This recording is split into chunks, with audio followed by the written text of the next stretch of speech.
Krishna. Shri Radha Krishna centre में आपका स्वागत है। और अब तक हमने सुना है कि कर्म क्यों करना चाहिए, हम और किसके लिए करना चाहिए। कर्म तो हमें करना ही पड़ता है, अगर कर्म नहीं करेंगे तो खाएंगे क्या। तो इसलिए कर्म तो हमें करना ही पड़ता है। मगर जब हम कर्म करते हैं, हम किसकी तृप्ति के लिए कर्म करते हैं? हमारी तृप्ति के लिए, मेरी तृप्ति, मेरी बीवी, मेरे बच्चे और मेरा मम्मी डैडी, मेरे परिवार, मेरे भाई बंधु, मेरे सगे संबंधी। इन्हीं चीज़ों में तो अर्जुन फंस गया था कि मेरे सगे संबंधी सब कुछ मेरा मेरा मेरा राज्य, मेरा, मेरे गुरु, मेरा भाई, मेरे सगे संबंधी, मेरा राज्य, ये सब मेरे मेरे में अर्जुन फंस गया था। इसलिए उसे बहुत सारा दुख भुगतना पड़ा। अर्जुन जो है आजकल के कलयुग में माया के में पड़े हुए लोगों का प्रतीक है। और इसी तरह भगवान कृष्ण अर्जुन को यही समझा रहे हैं कि तुम सब जो कुछ भी करते हो अपने लिए ही करते हो, अपने इंद्रियों की तृप्ति के लिए करते हो। इंद्रियों की तृप्ति करना मतलब क्या? आंखों को कुछ अच्छा पिक्चर दिखाना, कानों में कुछ अच्छे गाने सुनना, नाक से कुछ अच्छा खाना और करना। भूख लगती है तो आप अच्छे अच्छे खाना खाते हैं, तो आपको अच्छा लगता है कि मैंने एक पेट भर के खाना खाया। तो ये सब जो बातें आप करते हैं खुद के आनंद के लिए, खुद के और भोग के लिए करते हैं। मगर जो भगवत गीता में कहा गया है, मगर आपको जब आप खुद के लिए करते हैं तो क्या आपको उसमें आनंद मिलता है? अगर आनंद में सुख प्राप्त होता है तो भी वो क्या हमेशा के लिए सुख है? मैंने एक बार एक लेक्चर में बताया था कि दुख नाम की चीज भगवत गीता में बताया है कि संसार दुखालय अशाश्वतम। इस कलयुग में, इस संसार में, माया के संसार में दुख ही दुख है, सुख नाम की कोई चीज़ है ही नहीं। अब बोलेंगे प्रभु जी ऐसे कैसे? मैं अब तक मैं बहुत सुख से रहता आया हूँ। मैं कंपनी में मैनेजर था, मुझे 50-60 हज़ार रुपया पगार था, कुछ मैनेजिंग डायरेक्टर, या मेरा खुद का बिजनेस था। और उस बिजनेस की वजह से भी मेरी बहुत सारी अच्छी कमाई हुई। मेरे घर में कार है, टीवी है, एसी है, सब कुछ है। तो अगर टीवी आपको आनंद देता है तो एसी क्यों है? और अगर एसी और टीवी दोनों मिलकर आनंद देते हैं तो कार क्यों है? अगर कार आनंद देता है तो खुद का फ्लैट क्यों है? कार में ही रहते। अगर फ्लैट आनंद देता है तो अब बड़ा फ्लैट लेने की कोशिश क्यों कर रहे हैं? अगर फ्लैट आनंद देता है फिर भी आपने फिर बैंक में एफडी क्यों रखा है? अगर फ्लैट आनंद देता है तो फिर खाना क्यों खाते हैं? अगर खाने में आनंद होता है तो फिर फ्लैट में क्यों रहते हैं? तो ये जो आनंद की आप परिकल्पना कर रहे हैं, ये वास्तविक चीज में आनंद नहीं है। तो फिर ये क्या है? ये सब भ्रम है। क्यों भ्रम है? कि जो दुख हमको होता है, उस दुख में अगर एक 100% दुख में अगर हमको उसमें से 50% दुख कम करना है, तो इसलिए ये सब साधन हमारे पास है। तो हमको कैसे होता है कि जब हमको दुख भुगतना पड़ता है, हमको 100 रुपये का लॉस होता है, तो अगर कोई 50 रुपया देते तो हमको क्या लगता है? समझो हमको हो गया एक लाख का लॉस हो गया हमको, और मैं अगर आपके पास आऊँ और बोलूँ प्रभु जी आपका 1 लाख रुपए का लॉस हो गया, ये लीजिए मेरी तरफ से 50 रुपया। तो आप बोलेंगे अब क्या बात कर रहे हो विनायक जी, मेरा 1 लाख का नुकसान हुआ है और आप सिर्फ 50 रुपया दे रहे हो। तो जब मैं यही बताता हूँ आपके पास उतना सारा दुख है और आप सिर्फ 50 रुपये की खुशी थोड़ी मिल रही है तो आप उसको सुख समझ रहे हो।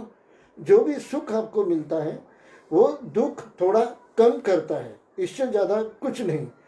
अगर मुझे सीढ़ियाँ चढ़ने में दुख होता है तो उससे थोड़ा कम करने के लिए अगर कोई सुख है तो लिफ्ट का सुख है। तो मेरे घर में एसी है मतलब क्या? जो बाहर अभी जो मौसम है बड़ा ही दुखदाई है, बहुत धूप लगती है, बहुत ही कष्ट होता है। उन कष्टों को, दुखों को थोड़े प्रमाण में कम करने के लिए एसी है। तो एसी का कुछ सुख नहीं होता, दुख में थोड़ा कमी आ जाती है। तो सुख नाम की कोई चीज है ही नहीं है। दो ही चीजें हैं, दुख कम होना, दुख ज्यादा होना। जो दुख ज्यादा होता है हम कहते हैं हमको दुख हुआ है, जब दुख कम होता है हम कहते हैं हमको सुख मिल रहा है। तो सुख नाम का अस्तित्व ही इस दुनिया में, इस जगत में नहीं है। तो फिर हमको क्या करना चाहिए? आनंद की प्राप्ति कहाँ मिलती है, ये इसका हमें खोज करना चाहिए। परमानेंट आनंद, जो ऐसा टेम्पररी सुख नहीं है। दुख में रिलैक्सेशन मतलब सुख, ऐसा सुख हमको नहीं चाहिए। हमको शाश्वत आनंद चाहिए। शाश्वत आनंद मतलब क्या? Permanent happiness. इसका मतलब क्या कि ये जो सुख भी हमको, रिलैक्सेशन भी है, ये भी क्षणिक है। जरूरी अगर मैं एसी फुल डे ऑन रखूं और गर्म में होने न दो, एकदम ठंडे में रहो, तो मेरे को उसका 5-10 हज़ार का 15 हज़ार का बिल आने वाला है, तो उसमें भी दुख है। अगर मैं फुल डे कार लेके घूमता रहूं तो पेट्रोल का 2-3 हज़ार का तो दिन का शायद 1-1.5 हज़ार का खर्चा आ जाएगा। तो ऐसे ही हमको जो भी हम सुख लेते हैं उसके साथ दुख अटैच होता है। नहीं, यही गलत भावना है। जो भी हम सुख लेते हैं उसके साथ दुख अटैच होता है, ये गलत है। जो भी हम दुख भुगत, सुख कितना भी हम समझे सुख है, सुख का कोई इंडिपेंडेंट अस्तित्व ही नहीं है। सुख कुछ अलग है और दुख कुछ अलग है, ऐसा कुछ नहीं है। दुख में अगर थोड़ा रिलैक्सेशन चाहिए, थोड़ी तकलीफ कम करनी है, तो उसे सुख कहते हैं। अगर ये मन में आप भावना रखें तो आपको शाश्वत आनंद का खोज करने के, आपको एक प्रश्न मन में उठेगा, मैं शाश्वत आनंद की खोज करना चाहता हूँ, वो कहाँ मिलेगा? असली सुख, तो वो असली सुख मुझे कहाँ मिलेगा? तो यही भगवान कृष्ण का अर्जुन का जो संवाद है। अर्जुन दुख में था। दुख में क्या था? ये सब मेरे इष्टजन हैं, ये सब मेरे गुरुजन हैं, ये सब मेरे भाई बंधु हैं, वो सब मेरा राज्य है, वो सब मैं में फंस गया था। मेरे बंधु, मेरे इष्टजन, मेरा राज्य, मेरा पाप, मेरा पुण्य, इन चीज़ों में वो मैं में फंस गया था। मैं में जब भी फंस जाता है उसको सुख और दुख दोनों भुगतने पड़ते हैं। फिलहाल अर्जुन दुख भुगत रहा था, चिंता में पड़ गया था। तभी भगवान कृष्ण ने बताया अर्जुन को कि हे अर्जुन, ये जो तुम दुख बोल रहे हो ये सब मेरा है, ये सब मैंने निर्माण किया है, इसमें आप दुख भुगत रहे हो। जो भी दुख आप भुगत रहे हैं ये सब मैं करता हूँ, मेरा है। और मेरे लिए, खुद के लिए आप बोल रहे हो कि मैं सब खुद के लिए, खुद के बारे में आप सोच रहे हो, इसमें आपको दुख होता है। तो फिर मैं क्या, अर्जुन ने पूछा, मुझे कुछ समझ में नहीं आ रहा है, आप जरा समझाइए। इसलिए भगवान ने भगवत गीता के 3रे अध्याय में, जिसे कहते हैं कर्मयोग, उसमें विस्तार से समझाया है। तो इसलिए हमको समझना चाहिए कि हम जिसे सुख कहते हैं वो शाश्वत और सत्य सुख नहीं है। तो हमको शाश्वत और सत्य जानने की आवश्यकता है। और सत्य जानने की आवश्यकता है तो हमको ये देखना चाहिए कि सत्य मतलब हमको भगवान के प्रति, और भगवान के प्रति जो भी ज्ञान है, भगवान के विषय में जो भी ज्ञान है, वो प्राप्त करना चाहिए। वो ज्ञान हमको मिलता है भगवान के भगवत गीता में। भगवत गीता में ज्ञान बताया गया है कि जो भी हम कर्म करते हैं, अगर स्वयं के लिए करते हैं, स्वयं के आनंद के लिए करते हैं, तो उसमें हमको दुख भुगतना ही पड़ता है। तो फिर आनंद का क्या मार्ग है? यज्ञार्थ कर्मणो अन्यत्र लोको एवं कर्म बंधन तद अर्थम कर्म कौन्तेय मुक्त संघ समाचार। श्री विष्णु के लिए यज्ञ के रूप में कर्म करना चाहिए। तो इसमें यह बताया है कि हमारे जो प्रॉब्लम्स आते हैं, जो संकट आते हैं, जो हमारे तक हमें हर एक बात की तकलीफ में हम पड़ जाते हैं, किसी संकट में पड़ जाते हैं, हर एक बीमारियां आती हैं, जो भी हमको दुख होता है, जो भी हमको नुकसान होता है, जो भी हम देखते हैं, हम कुछ करना चाहते हैं, हमको सक्सेस नहीं मिलता है, तो वो सक्सेस का वजह क्या है? क्योंकि हम जो करते हैं खुद का विचार करके करते हैं। तो अगर मैं मेरे मित्र के लिए भी सोच रहा हूँ तो भी वो मेरा मित्र है करके उसके लिए हम करते हैं। अगर मैं मम्मी के लिए भी कुछ कर रहा हूँ तो वो मेरी मम्मी है, मतलब सब कुछ मेरा है। हम भगवान को बिल्कुल ही भूल जाते हैं। ये प्रॉब्लम हमारे लाइफ में होता है। तो फिर हमको इसलिए भगवत गीता में भगवान बता रहे हैं जो भी कर्म करना चाहिए श्री विष्णु के लिए कर्म करना चाहिए। यही हम पिछले बार देख रहे थे, इसलिए हम इस अध्याय के ओर ज़्यादा गौर कर रहे हैं। तो इस अध्याय में ये भी पहले हम भगवान विष्णु के लिए थोड़ा कीर्तन करेंगे, फिर आगे इसका वर्णन जारी रखेंगे। जय श्री कृष्ण चैतन्य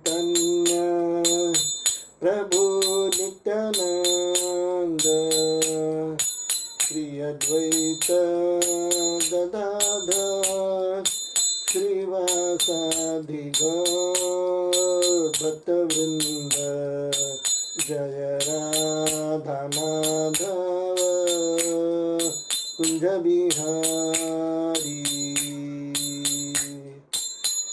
गोपी जन वल्लभ गिरिवरधारी यशोदानंदन ब्रज जनरंजन यमुना तीर बनचारी यमुना तीर बनचारी जय राधा माधव कुंज बिहारी हरे कृष्ण कृष्ण कृष्ण हरे हरे हरे राम राम राम हरे हरे हरे कृष्ण कृष्ण कृष्ण हरे हरे हरे राम राम राम हरे हरे जय जगन्नाथ जय बलदेव जय सुभद्रा जगन्नाथ स्वामी नयन पथगामी भव तुम्हें हरे कृष्ण कृष्ण कृष्ण हरे हरे हरे राम राम राम हरे हरे जय जय प्रभुपा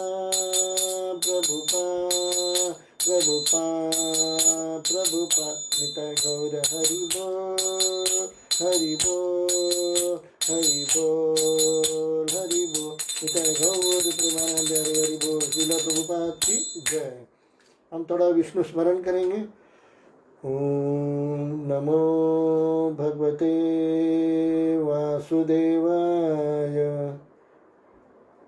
ओम नमो भगवते वासुदेवाय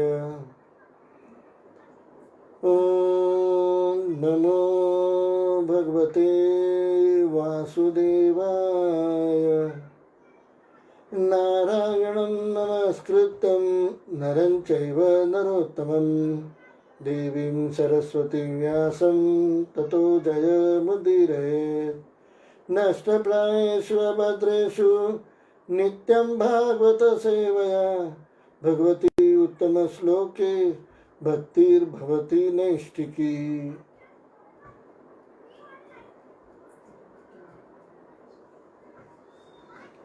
तो हम पहले श्लोक का देखेंगे, श्लोक संस्कृत में कैसे उच्चारण किया जाता है इसका अध्ययन करेंगे। तत्पश्चात हम श्लोक का वर्णन भी देखेंगे। श्लोक का उच्चारण इस तरह से है। भगवद गीता के 3 अध्याय का 13वां श्लोक, भगवद गीता के 3 अध्याय का 13वां श्लोक जो भी भगवद गीता में दिया है वही हम बताते हैं। यज्ञ शिष्ट शिन संतो मुच्यन्ते सर्वकिल विषयी भुंजते त्वं अघं पापा ये पचान्ते आत्मकारणात्। श्लोक का हम उच्चारण देखेंगे। यज्ञ शिष्ट सिन्ह संतो मुच्यन्ते सर्वकिल विषयी भुंजते त्व अघं पापा ये पचान्ति आत्मकारणात्। ये श्लोक है भगवद गीता का 3 अध्याय का 13वां श्लोक। हम इसका अर्थ देखेंगे। अर्थ दिया है कृष्ण कृपा मूर्ति अभय चरणारविंद श्रील प्रभुपाद की जय। यज्ञ शिष्ट, यज्ञ संपन्न करने के बाद ग्रहण कर किए जाने वाले भोजन को, अशिन खाने वाले, संत भक्तगण मुच्यन्ते छुटकारा पाते हैं, सर्व सभी तरह के किल विषयी पापों से भुंजते भोगते हैं, ते वे तू लेकिन अगम घोर पाप पापा पापी जन ये जो पचंती भोजन बनाते हैं आत्मकारणात् इंद्रिय सुख के लिए। ये उसका श्लोक का शब्दशः संस्कृत का श्लोक है, संस्कृत के शब्दों का हिंदी में अर्थ बताया गया है। हम दूसरा देखते हैं हिंदी में मूर्ति अभय चरणारविंद श्रील प्रभुपाद की जय तरफ से दिया हुआ हिंदी अनुवाद। भगवान के भक्त सभी प्रकार के पापों से मुक्त हो जाते हैं क्योंकि वे यज्ञ में अर्पित किए भोजन प्रसाद को ही खाते हैं। अन्य लोग जो अपने इंद्रिय सुख के लिए भोजन बनाते हैं वे निश्चित रूप से पाप खाते हैं। अभी हम तात्पर्य देखेंगे। कृष्ण कृपा मूर्ति अभय चरणारविंद श्रील प्रभुपाद की जय द्वारा दिया गया तात्पर्य। भगवत भक्तों या कृष्ण भावना भवित पुरुषों को संत कहा जाता है। वे सदैव भगवत प्रेम में निमग्न रहते हैं। जैसा कि ब्रह्म संहिता में 5वें अध्याय के 38वें श्लोक में कहा गया है, प्रेमांजन चुरित भक्ति विलोचनेन संत सदैव हृदयेषु विलोकयन्ति। संत गण श्री भगवान गोविंद समस्त आनंद के दाता है या मुकुंद मुक्ति के दाता है या कृष्ण सबों को आकृष्ट करने वाले पुरुष है के प्रगाढ़ प्रेम में मग्न रहने के कारण कोई भी वस्तु परम पुरुष को अर्पित किए बिना ग्रहण नहीं करते। फलतः ऐसे भक्त पृथक पृथक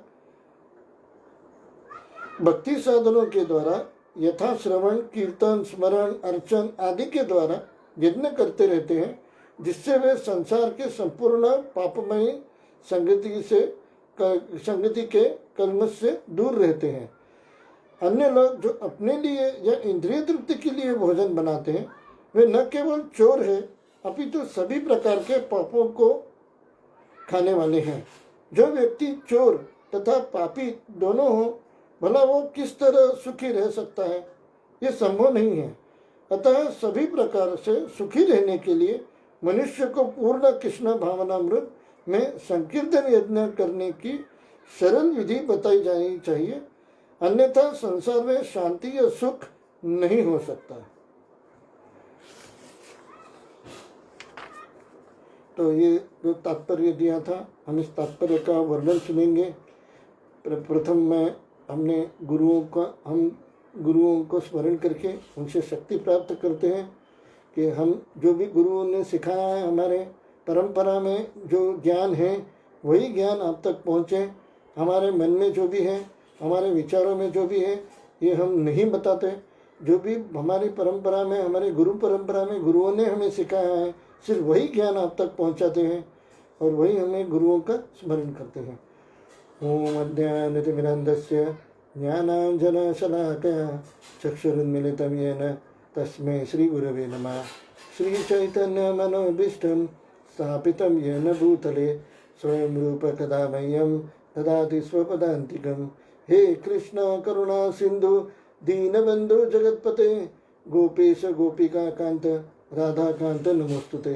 तप्त कांचन गौरांगी राधे वृंदावनेश्वरी वृषभानुसुते देवी प्रणमामि हरिप्रिये। वाञ्छाकल्पतरुभ्यश्च कृपा सिन्धुभ्यैव च पतितानां पावनेभ्यो वैष्णवेभ्यो नमो नमः। जय श्री कृष्ण चैतन्य प्रभु नित्यानंद श्री अद्वैत गदाधर श्रीवासादि गौर भक्तवृंद। हरे कृष्ण कृष्ण कृष्ण हरे हरे, हरे राम राम राम हरे हरे। नमो विष्णुपादाय कृष्ण प्रेष्ठाय भूतले श्रीमते भक्ति वेदांत स्वामी इति नामिने। नमस्ते सारस्वते देवे गौरवाणी प्रचारिणे निर्विशेष शून्यवादी पाश्चात्य देश तारिणे। श्रील प्रभुपाद की जय। तो हम ये देखते हैं भगवद गीता के 3 अध्याय के 13वें श्लोक का अनुवाद और तात्पर्य के बारे में कुछ वर्णन करते हैं, समझने की कोशिश करते हैं। भगवान के भक्त सभी प्रकार के पापों से मुक्त हो जाते हैं। हमारे जीवन में जो भी कठिनाइयाँ आती हैं वो पूर्व जन्म के पाप कर्म की वजह से कठिनाइयाँ आती है। और जो भी हमें सुख लगता है कि ये सुख है, या थोड़ा बहुत हमको रिलैक्स और रिलीफ मिलता है, वो पूर्व जन्म के पुण्य कर्मों की वजह से मिलता है। पुण्य कर्म और पाप कर्म यही दोनों हम भुगतते रहते हैं। हमको लगता है कि मैंने किया, नहीं, प्रकृति जो भी है भगवान की अध्यक्षता के अंडर प्रकृति कार्य करती रहती है, और प्रकृति के गुणों के द्वारा हम प्रेरित रहते हैं। तो अभी कुछ अच्छे हमको लगता है, कभी कभी हमको बहुत अच्छा लगता है, आनंद आता है, सुख मिलता है, हमको लगता है कि नहीं ये चीज़ आज मुझे बहुत अच्छा हुआ है मेरे साथ, तो वो सब पुण्य कर्मों का फल होता है। और कुछ बुरा हुआ है आपके साथ, तो ये सब पाप फलों का फल होता है। तो पाप और पुण्य अपना प्रभाव देते हैं। और हमने इसके पहले एक श्लोक में ये भी देखा है कि हर कोई व्यक्ति पाप और पुण्य के बंधन के वजह से, बंधन के पाप और पुण्य कर्मों के बंधन में पड़ जाते हैं, प्रभाव के बंधन में पड़ जाते हैं। Every action for every action there is equal and opposite reaction. जो भी हम एक्ट करते हैं, कर्म करते हैं, वही हमको भुगतना पड़ता है।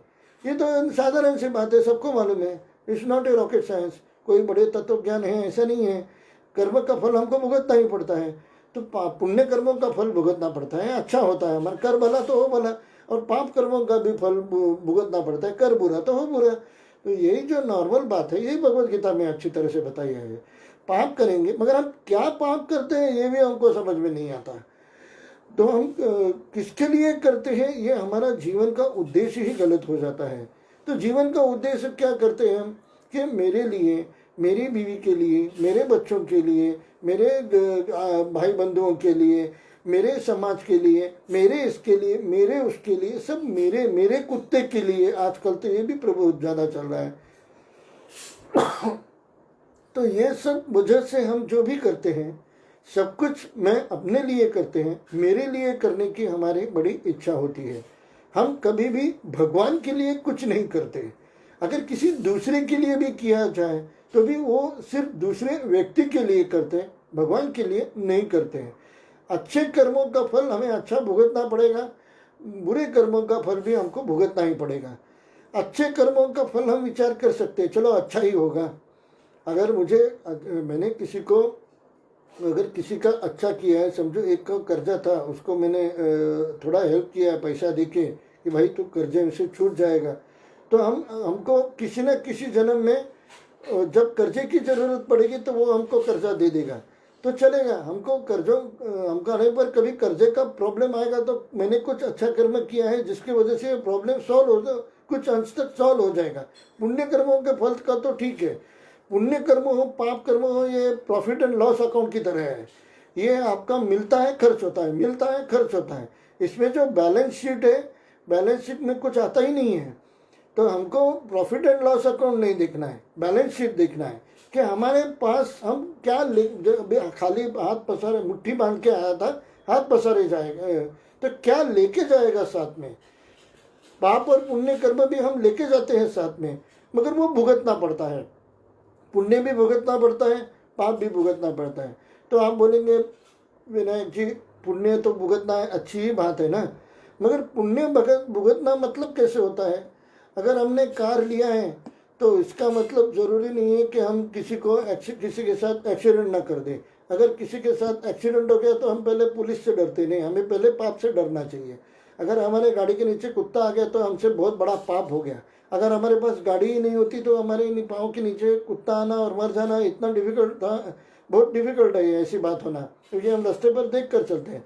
मगर जस्ट बिकॉज मैंने गाड़ी ली तो मेरे गाड़ी के नीचे कुत्ता आ गया और इसकी वजह से उसका कुत्ते का मृत्यु हो गया। तो ये जो पाप है, किसी का जीव लेना, ये पाप मेरे मत्थे चढ़ गया। तो सुख के साधन से भी हमको कभी कभी हमारे हाथ से पाप हो जाता है। तो सुख के साधन भी लेना जरूरी है, मतलब कुछ अच्छी बात है क्या अगर उससे पाप होता है। तो आज मेरे पास, अगर किसी व्यक्ति के पास कार है और वो कार लेकर जाता है तो कुछ क्राइम करता है, किसी का पैसा लेता है और कार में लेके फरार हो जाता है। उसके पास वो कार है, फिर भी वो उसके किसके लिए उसका उपयोग कर रहा है, चोरी के लिए उपयोग कर रहा है, तो वो सही है क्या। तो नहीं, फिर भी उसकी वजह से पाप भी हो सकता है। और अच्छा काम क्या हो सकता है, पुण्य कर्म भी हम देखते हैं कि कोई एक प्रेग्नेंट औरत जा रही है, लेडी जा रही है, आपके पहचान किए, आपके अच्छे उनके साथ रिलेशन है, और आपने उनके आदरपूर्वक पूछा है कि माता जी, माता आप मेरे साथ आएंगी क्या, और आपने उसको लिफ्ट दिया। कोई कोई मैं कभी कभी देखता हूँ, अच्छी बात है कि कोई उठता है और प्रेग्नेंट लेडी को अपनी जगह देता है, बस में हो या ट्रेन में हो, बहुत अच्छी बात है। अच्छे कर्म करेंगे आपको अच्छा फल भुगतना पड़ेगा। मगर मैं इसमें कुछ गलत है कि सही है ये बात नहीं कर रहा हूँ। ये हमको कहाँ तक काम आएगा ये मैं बात कर रहा हूँ। पाप और पुण्य अगर आपने करके रखे हैं तो उसको भुगतने का इंतजाम भगवान को करना पड़ता है, और भगवान को जब भुगतने का इंतजाम करना पड़ता है तो आपको उसमें और एक जीवन भुगतना पड़ता है, और एक योनि को भुगतना पड़ता है। 84 लाख योनि में आपको घूमना पड़ता है पाप और पुण्य के फलों की वजह से। कुछ पाप किए आपने, उसको फल भुगतने के लिए आपको और एक योनि में जन्म लेना पड़ता है, और कुछ पुण्य किए उस फलों के भुगतने के लिए आपको देव योनि में जन्म लेना पड़ता है। देव योनि, पाताल, मनुष्य योनि और भूत योनि और जानवर योनि, ये बहुत सारे ऐसे पक्षी योनि, ऐसे बहुत सारे प्रकार के 84 लाख योनियां हैं जिस योनियों में हमको जाना पड़ता है पाप और पुण्य को भुगतने के लिए। देवताओं की योनि भी हमको क्यों मिलती है, देवताओं का शरीर भी हमको क्यों मिलता है, योनि मतलब शरीर, हमको ये शरीर मिलता है। ऐसे जो अलग अलग 84 प्रकार के शरीर हैं, उस शरीर में हमको जो भी हमने पाप पुण्य किए हैं वो हमको भुगतना पड़ता है। तो पाप पुण्य करने में प्रॉब्लम नहीं है, आप कर सकते। पुण्य करना तो बहुत अच्छी ही बात है, मैं कभी भी गलत नहीं कहता कि पुण्य, पाप करना तो गलत है, किसी को दुख पहुंचाना, किसी को, और कभी कहते हैं ना मैं जीवन में क्या किया, मैंने कभी किसी को दुख नहीं दिया, मगर आपने अपनी आत्मा को दुख दिया है, क्योंकि आत्मा को आहार निद्रा भय मैथुन इससे आनंद नहीं मिलता। आहार निद्रा भय मैथुन से सिर्फ शरीर को आनंद मिलता है। कौन सी 4 चीज़ों का नाम लिया मैंने? आहार, भोजन करना, निद्रा, सोना, भय, फ्यूचर के बारे में सोचना, और मैथुन मतलब भोग करना, मैथुन के विषय वासना, और उससे जो उत्पत्ति होती है बच्चों की उनके लिए करना, वो भी विषय वासना में आता है। तो ऐसे वासना और वासना का आउटपुट जिसके लिए करना वो भी विषय वासना में आता है। तो ये जो भी है आहार निद्रा भय मैथुन, इन 4 चीज़ों को हमने इतना जकड़ के रखा है, और यही 4 चीज़ों की वजह से हम आनंद प्राप्त करने की कोशिश करते हैं। ये 4 चीज़ें सिर्फ आपको शरीर के लिए आनंद दे सकते हैं, आत्मा के लिए नहीं। हम भगवद गीता क्यों देख रहे हैं? क्योंकि हमको पता है कि हम शरीर नहीं, हम आत्मा हैं। हमने बहुत सारे लेक्चर्स में पहले देखा है, शरीर नहीं है, हम आत्मा हैं। और अगर हम आत्मा हैं तो शरीर को भोजन देके तो ठीक है, मगर आत्मा का भोजन हमको नहीं मिलता। तो आत्मा का भोजन क्या है? आत्मा का भोजन परमात्मा की भक्ति करना, ये आत्मा का भोजन है।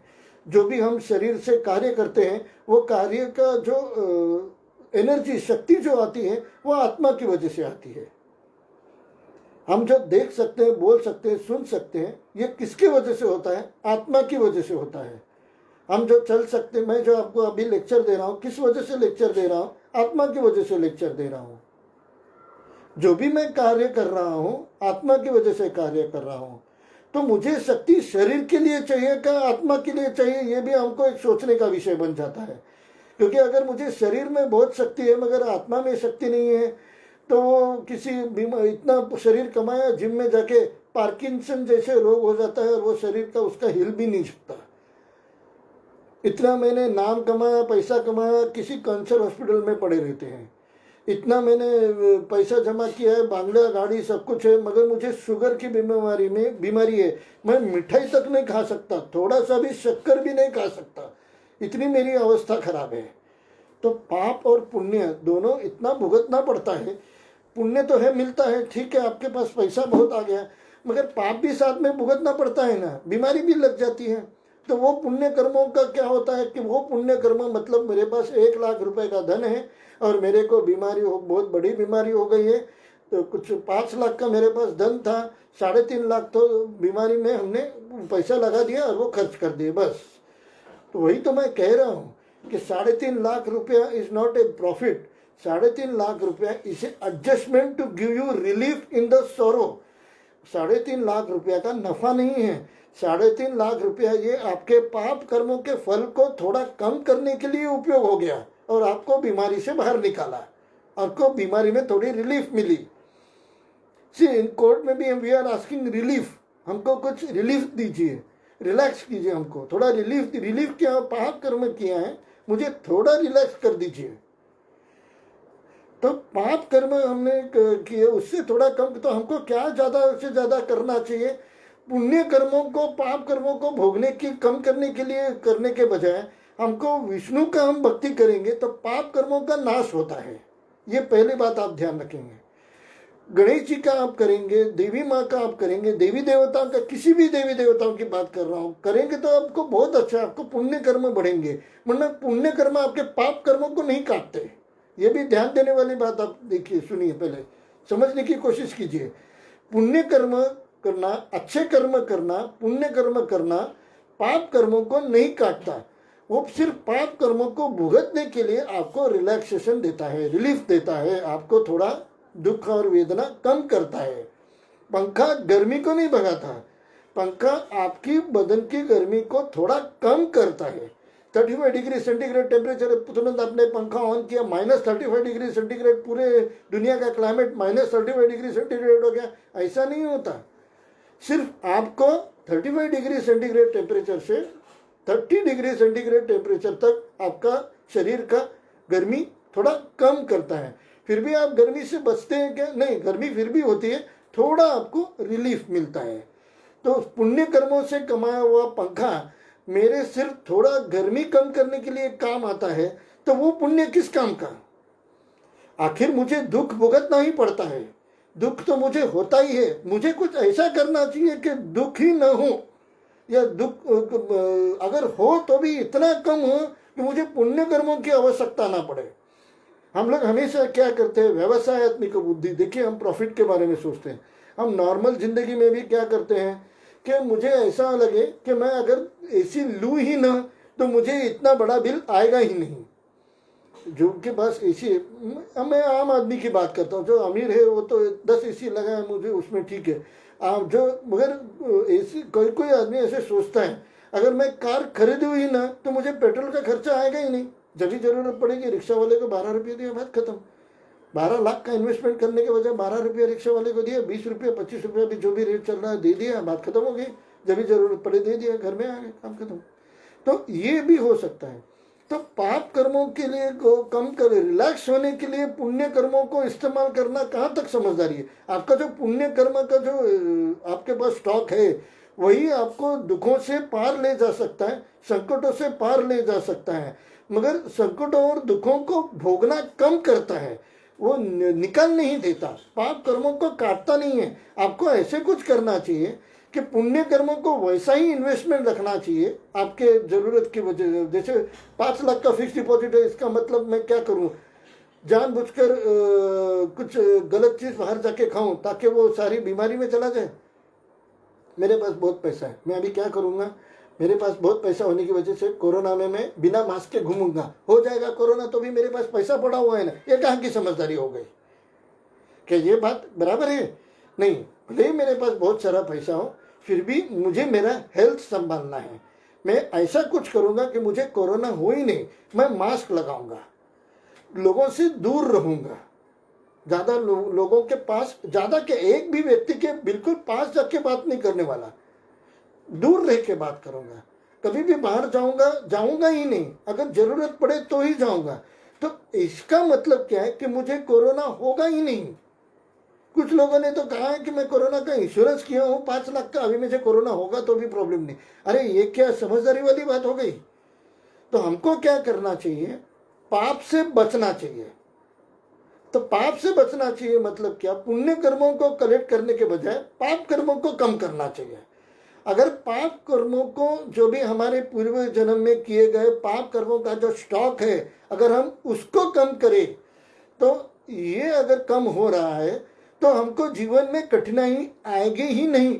अगर आएगी ही नहीं तो पुण्य कर्मों की इतनी ज़रूरत पड़ेगी ही नहीं, और वो मेरा पुण्य कर्मों का बैंक बैलेंस वैसे के वैसे ही बना रहेगा। तो पुण्य कर्मों का बैंक बैलेंस, पाप कर्म करना है, अगर कम करने का इजी आइडिया क्या है?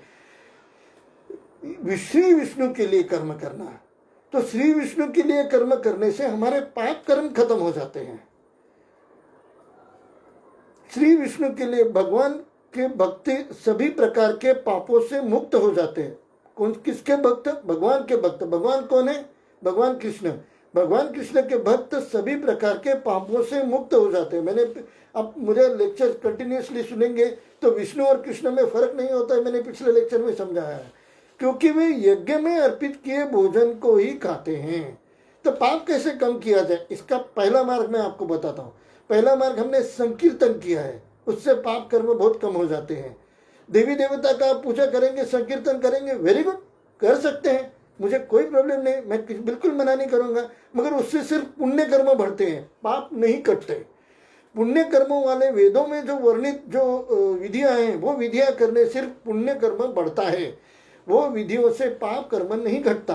पाप कर्म अगर आपको घटाना है तो आपको भगवान विष्णु के शरण, भगवान कृष्ण की शरण लेनी पड़ेगी। तो भगवान कृष्ण की शरण, भगवान के भक्त सभी प्रकार के पापों से मुक्त हो जाते हैं, क्योंकि वे यज्ञ में अर्पित किए भोजन को ही कहते हैं। अगर आप किसी भी देवी देवता का यज्ञ करेंगे तो भी यज्ञ पुरुष जो है वो विष्णु ही माना जाता है। आप यज्ञ करेंगे, किसी गणेश जी का यज्ञ करेंगे, देवी माँ का यज्ञ करेंगे, जो भी आप ज्वाला प्रज्वलित करेंगे और उसमें आहुति डालेंगे, वो यज्ञ को क्या है, वो यज्ञ पुरुष क्या है, वो यज्ञ भगवान विष्णु ही है। आपको भगवान विष्णु के अतिरिक्त कुछ भी करने से आपका अच्छा होने वाला है, आपकी बात अलग है, गलत है, ये आप ऐसा नहीं सोच सकते, क्योंकि विष्णु ने ही सब कुछ निर्माण किया है। भगवान विष्णु की वजह से ही सब कुछ चल रहा है। भगवान कृष्ण और विष्णु में कोई फर्क नहीं है। जो भगवान कृष्ण घर में है वो कृष्ण है, जो वही भगवान कृष्ण जब माया चलाने के लिए ऑफिस में जाके बैठते हैं वो विष्णु बन जाते हैं। भगवान Krishna is Vishnu in the office, तो कुछ अलग नहीं है। भगवान विष्णु के लिए जब हम करें, भगवान कृष्ण के लिए जब हम करेंगे तो हमको पाप पुण्य के बंधन से हम छूट जाते हैं। इसके पहले वाले लेक्चर में मैं ये बता रहा था कि अब लेक्चर मैंने कंटिन्यूसली सुने हैं, तभी आपको इसमें पता चलेगा। तो हम अर्पित किया हुआ भोजन ही खा। अन्य लोग जो अपने इंद्रिय सुख के लिए भोजन बनाते, भोजन का तो एक बहाना है, आपको इसका लॉजिक सिखाना है। अब इंद्रिय सुख के लिए जो भोजन बनाते हैं वे निश्चित रूप से पाप खाते हैं। जो भी आप चीज इंद्रिय सुख के लिए कर रहे हैं ना, वो आपको पाप होता है। अभी कम से कम भोजन के बारे में तो इधर पूरा मैंने आपको क्लियरली आइडिया दिया है। आप हम तात्पर्य पढ़ेंगे। भगवत भक्तों या कृष्ण भावना भवित पुरुषों को संत कहा जाता है। वो ये सदैव भगवत प्रेम में निमग्न रहते हैं, जैसे कि ब्रह्म संहिता में 5वें अध्याय के 38वें श्लोक में कहा गया है, प्रेमाजन चुरित भक्ति विलोचनेन संत सदैव हृदयोषु विलोकयन्ति। संतगण श्री भगवान गोविंद समस्त आनंद के दाता, इधर क्या गया है, गोविंद के बारे में कहा गया है समस्त आनंद के दाता, क्योंकि क्या है, आपको कुछ भुगतना नहीं पड़ता, आप किसी बंधन में नहीं रहते। जेल में आप अच्छी तरह से नौकरी करेंगे तो भी आप जेल में हैं, जेल में आप गलत करेंगे तो आपको पाप तो भुगतना ही पड़ेगा, मगर आप अच्छी नौकरी करेंगे फिर भी आप सजा काट रहे हैं, बंधन में रहते हैं आप हमेशा, बंधन से मुक्तता नहीं होती। पुण्य और पाप के जो भी हम कर्म करते हैं भगवान के लिए नहीं करते हैं, वो पाप और पुण्य के कर्म में स्टॉक हो जाता है, और पाप और कर्म के प्रभाव के आप बंधन के अधिकारी बन जाते हैं। अब आपको बंधन में, उस बंधन में पड़ जाते हैं। आपको पाप और पुण्य के चक्कर के बंधन में पड़ना है या उससे मुक्त होना, यह आपका विषय है। तो हम इधर ज्ञान लेने की कोशिश करेंगे, ज्ञान लेकर कर्म करना, जैसे कि मैंने पहले तीसरे अध्याय के पहले श्लोक के बारे में बताया था। तीसरे अध्याय के तीसरे श्लोक में मैंने इसका वर्णन बहुत अच्छी तरीके से किया है। ज्ञान लेकर कर्म करना चाहिए। संतगण श्री भगवान गोविंद समस्त आनंद के दाता कौन है? भगवान गोविंद, क्योंकि वह पाप और पुण्य के बंधन से मुक्त करता है। या मुकुंद मुक्ति के दाता, या कृष्ण सबों को आकृष्ट करने वाला। कृष्ण का मतलब क्या है? सबको आकर्षित करने वाला, attraction. Krishna is attraction and Maya is also attraction. Krishna भी अट्रैक्शन है, माया भी अट्रैक्शन है। कृष्ण भी अपनी तरफ खींचता है और माया भी अपनी तरफ खींचती है। हमको किसके पास जाना है? हमको माया की तरफ ज्यादा हमको किसका अट्रैक्शन है? मुझे किसका अट्रैक्शन है? मुझे माया का ज्यादा अट्रैक्शन है। मुझे अच्छा अच्छा खाने को अच्छा लगता है, अच्छी तरह से सोने को अच्छा लगता है, अच्छी तरह और फ्यूचर के लिए पूरा बना के कमा के रखने को अच्छा लगता है। और मैथुन का आउटपुट, बच्चों को संभालना और बीवी के साथ वासना शांत करना, यही मुझे सब कुछ अच्छा लगता है। विष्णु के बारे में कुछ अच्छा नहीं लगता। और पुण्य कर्म मुझे अच्छा साथ देते हैं। पुण्य कर्म क्या करते हैं, मुझे अच्छी बीवी, सुंदर दिखने वाली बीवी। पुण्य कर्म क्या करते हैं, मेरा बच्चा अभी फर्स्ट आ गया एसएससी में। पुण्य कर्म क्या करता है, मेरे पास बहुत सारा बैंक बैलेंस है। तो आपको क्या होता है, अब मैं इतना खुश हूँ, मुझे भगवान कृष्ण की तरफ देखने की जरूरत भी नहीं है। मैं कहाँ पाप कर्म भुगत रहा हूँ, मैं तो पुण्य भुगत रहा हूँ। वह सिर्फ आपके पाप कर्मों को जो दुख होता है उसके लिए रिलैक्सेशन है। जैसे ही ये रिलैक्सेशन का अमाउंट खत्म हो जाएगा, जैसे ही आपके 5 लाख का बैंक बैलेंस खत्म हो जाएगा, अगर आपका बिल 6 लाख रुपए आ गया तो वो 1 लाख रुपए के लिए आपको इतना स्ट्रगल करना पड़ेगा। आगे बढ़ते हैं, यही आपको स्ट्रगल न करना पड़े इसलिए मैं आपको ये बता रहा हूँ। यह मुकुंद, मुक्ति के दाता। मुक्ति के दाता मतलब क्यों बताया गया है? मुक्ति मतलब मरने के बाद जो मुक्ति मिलती है वो मुक्ति है क्या? नहीं, पाप और पुण्य के फलों के बंधन से मुक्ति। पाप और पुण्य का फलों का जो प्रभाव आपको भुगतना पड़ता है, और आप कभी सुख में, कभी दुख में, कभी लाभ में, कभी हानि में, कभी जय में, कभी पराजय में, ये जो आप करते रहे तो ऊपर नीचे होता रहता है। इस फेरे से अगर आपको मुक्ति चाहिए तो आप मुकुंद कौन है? ये मुक्ति के दाता है, या कृष्ण जो सबको आकर्षित करता है। के प्रगाढ़ प्रेम में मग्न रहने के कारण, उनके प्रगाढ़ प्रेम में मग्न रहना चाहिए। कारण कोई भी वस्तु परम पुरुष को अर्पित किए बिना ग्रहण नहीं करना चाहिए। कोई भी प्राण को जो ऐसे प्रेम में मग्न रहते हैं, गोविंद या मुकुंद के प्रेम में जो मग्न रहते हैं, वो बिना भगवान को दिए हम खुद नहीं खाते। कोई भी आपने कभी भी ऐसा कहा है, किया है कि आपने वस्तु लाई है, मोबाइल लाया है, और आपके बच्चे ने उस मोबाइल को शायद खेला नहीं है, आपने कभी बोला ये मेरा मोबाइल है, मेरे को वापस दे दे। तो जिससे आप प्यार करते हैं, आप उसको भी, अगर 2 बच्चे हैं आपके, तो एक के लिए कपड़ा लिया तो दूसरे बच्चों के लिए कपड़ा नहीं लिया, ऐसे सहजा नहीं करते, आप दोनों बच्चों के लिए लेते हैं। तो अब इसमें क्या बताया गया, आप जिससे प्रेम करते हैं आप उसके लिए भी करते हैं और खुद के लिए भी करते हैं। मगर भगवान से जो प्रेम करता है वो हमेशा भगवान को अर्पण किए बिना खुद नहीं लाता। कभी बच्चे को दिए बिना हम खुद नहीं खाते। बच्चों के सामने बैठे हैं, हम खा रहे हैं, आइसक्रीम खा रहे हैं, बच्चे को नहीं दिया, ऐसा सहसा नहीं होता, क्योंकि हम बच्चों से प्रेम करते हैं, बीवी से प्रेम करते हैं, माँ बाप से प्रेम करते हैं। वैसे ही हमको भगवान से भी प्रेम करना चाहिए। कैसे करना चाहिए? जो भी हम भोजन लेते हैं पहले भगवान को अर्पण करना चाहिए, फिर खुद खाना चाहिए। देखते हैं आगे कैसे है।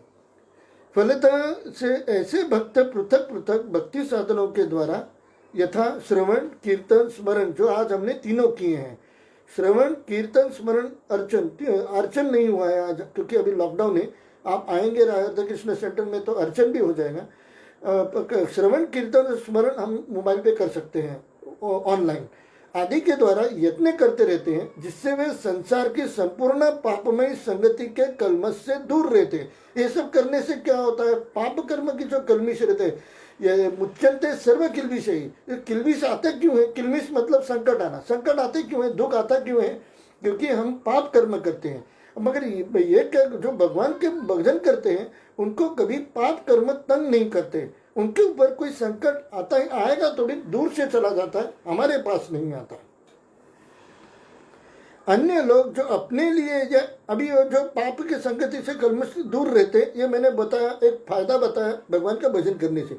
भगवान का जो भजन नहीं करते हैं, भगवान का नाम नहीं लेते हैं, भगवान का श्रवण नहीं करते हैं, भगवान विष्णु के लिए कोई भी कार्य नहीं करते हैं, उनके लिए क्या बताया गया है ये भी हम देखते हैं। अन्य लोग जो अपने लिए या इंद्रिय तृप्ति के लिए भोजन बनाते हैं वे केवल चोर है। जो खुद के लिए भोजन बनाते हैं वो चोर है। अपितु सभी प्रकार के पापों को खाने वाले हैं। जो भी आप भगवान का भोजन नहीं, भोग नहीं लगाते, भगवान को अर्पण नहीं करते, ऐसे ही खाते हैं बिना भगवान को अर्पण किए, तो आप लोग पाप खाते हैं, तो आपको दुख होगा ही। आगे बताया गया है, वे न केवल चोर है अपितु सभी प्रकार के पापों को खाने वाले हैं। सभी प्रकार के पाप आप खाते हैं। मैंने तो कोई पाप कर्म नहीं किया, फिर भी दुख क्यों हो रहा है? अब बिना भगवान के भोग वो अर्पण किया अगर आप खाना खा रहे हैं तो वो भी आप एक बहुत बड़ा पाप कर रहे हैं। हमारे जो भगवान ने ये बताया है कि सब चीज़ों का भोक्ता मैं हूँ, भगवान ने ये बताया है सब चीज़ों को आनंद लेने वाला मैं हूँ, सब चीज़ों को भोग करने वाला मैं हूँ, भगवान ने ये बताया है। हम क्या करते हैं, भगवान बोलते हैं नहीं, सब चीज़ों का आनंद का भोग आप नहीं कर सकते, वो मैं करूँगा। अगर आपने भगवान के साथ कंपटीशन किया है और आप भगवान के कंपटीशन में खड़े हो गए कि मैं भोग करूँगा, आप नहीं कर सकते। तो ऐसा अगर आपने किया है तो आपको डेफिनेटली पाप लगता है। जो भी चीज़ हम भगवान के विरुद्ध जाके करते हैं, भगवान के जो शिक्षाएं दी है उसके विरुद्ध जाके करते हैं, भगवान के ने जो विधियां बताई है उसके विरुद्ध जाकर करते हैं, धर्म के विरुद्ध करते हैं, उससे हमको पाप लगता है। धर्म किसने बनाया है? भगवान ने बनाया है। जो व्यक्ति चोर तथा पापी दोनों हैं, जो व्यक्ति चोर तथा पापी दोनों हो, भला वो किस तरह से सुखी रह सकता है? सुखी हो ही नहीं सकता, ये संभव ही नहीं है। अतः सभी प्रकार से सुखी रहने के लिए मनुष्यों को पूर्ण कृष्ण भावनामृत में संकीर्तन यज्ञ करने की सरल विधि बताई जानी चाहिए, अन्यथा संसार में शांति या सुख नहीं हो सकता। शांति भी नहीं हो सकती, सुख भी नहीं हो सकता। आज तो आपको पास आज का तो एग्जाम्पल है, शांति और सुख बाहर चल रहा है क्या, ये आपके सामने जीता जाता एग्जाम्पल है। ना कहीं शांति है, न कहीं सुख है। अब न्यूज़ देखिए, किधर तो प्रॉब्लम हो रहा है, किधर तो दुख हो रहा है, किधर तो लड़ाई हो रही है, किधर तो ये हो रहा है। शांति और सुख, मैं किस जगह बैठ के मेरे घर में शांति और सुख है क्या? नहीं। आप मन को टटोलिए, आपके मन में इतने विचार आ रहे हैं, इतने विचार आ रहे हैं, मैं शांति से बैठा हूँ, कुछ कर रहा हूँ नहीं, फिर भी मेरा मन चालू है, कुछ ना कुछ सोचता रहता हूँ। शांति वहाँ भी नहीं मिलती। मैं ध्यान लगाता हूँ, आपका ध्यान लगता है क्या? शांति उधर भी नहीं है। तो किधर शांति है? मैंने इधर फिर से बताया, अतः सभी प्रकार से सुखी रहने के लिए मनुष्य को पूर्ण कृष्ण भावनामृत में, कृष्ण की भावना में संकीर्तन यज्ञ करने की सरल विधि बताई जानी चाहिए। संकीर्तन यज्ञ करने का सरल विधि है। संकीर्तन यज्ञ के अन्यथा संसार में शांति या सुख नहीं हो सकता। तो शांति या सुख कहाँ है? संकीर्तन यज्ञ में है। संकीर्तन यज्ञ मतलब हम जो हर एक प्रकार का जो भी भगवान विष्णु के लिए या कृष्ण के लिए हम कर्म करते हैं उसे यज्ञ ही कहा जाता है। अगर आप बैठेंगे कि नहीं मैं यज्ञ करता हूँ, आहुति देता हूँ, सिर्फ उसी को यज्ञ कहा जाता है, ऐसा नहीं है। जो भी हम भगवान के लिए कार्य करते हैं, आप श्रवण कर रहे हैं, आप यज्ञ ही कर रहे हैं। सेवा कर रहे हैं, आप यज्ञ ही कर रहे हैं। किसी भी प्रकार की सेवा हो, अगर मैंने लेक्चर को आप शेयर कर रहे हैं दूसरे लोगों के लिए, तो आप यज्ञ ही कर रहे हैं। तो जो भी आप भगवान के लिए सपोर्टिंग, जो भी आप कार्य, किसी को भगवान का कर्म करने के लिए सपोर्ट करना या खुद भगवान की सेवा करना, वो यज्ञ ही कहा जाता है। तो हमने इधर ज्यादा से ज्यादा महत्व दिया गया है संकीर्तन यज्ञ। तो अभी हम संकीर्तन करते 2 मिनट और आज का कथा और प्रवचन यही समाप्त करते हैं। जय श्री कृष्ण चैतन्य प्रभु नित्यानंद, श्री अद्वैत गदाधर श्रीवासादि गौर भक्तवृंद। हरे कृष्ण कृष्ण कृष्ण हरे हरे, हरे राम राम राम हरे हरे। हरे कृष्ण कृष्ण कृष्ण हरे हरे, हरे राम राम राम हरे हरे। हरे कृष्ण कृष्ण कृष्ण हरे हरे, हरे राम राम राम हरे हरे। हरे कृष्ण कृष्ण कृष्ण हरे हरे, हरे राम राम राम हरे हरे। जय प्रभुपद, जय प्रभुपद, प्रभुपद प्रभुपदा जय जय प्रभुपाद प्रभुपाद प्रभुपाद प्रभुपाद निताय गौर हरि बोल हरि बोल हरि बोल हरि बोल निताय गौर प्रेमानंदे हरि हरि बोल श्रील प्रभुपाद की जय। और इस तरह से संकीर्तन, आइए राधा कृष्ण सेंटर में संकीर्तन, अर्चन, श्रवण, कीर्तन सब कुछ होता है। सारी नवविधा भक्ति होती है। पापों को नाश कीजिए ताकि आपको जीवन में कभी असफलता हानि होगी ही नहीं, दुख होगा ही नहीं, और सारी सफलताएं होगी। सक्सेस का अगर कोई मंत्र है, पाप कम करना। पाप कम करने के लिए क्या करना चाहिए? हरे कृष्ण कृष्ण कृष्ण हरे हरे, हरे राम राम राम हरे हरे। सारे पापों का नाश होके आपके आपके रोज के जीवन में भी प्रगति का मार्ग पूरा खुल जाएगा। आप आते रहिए।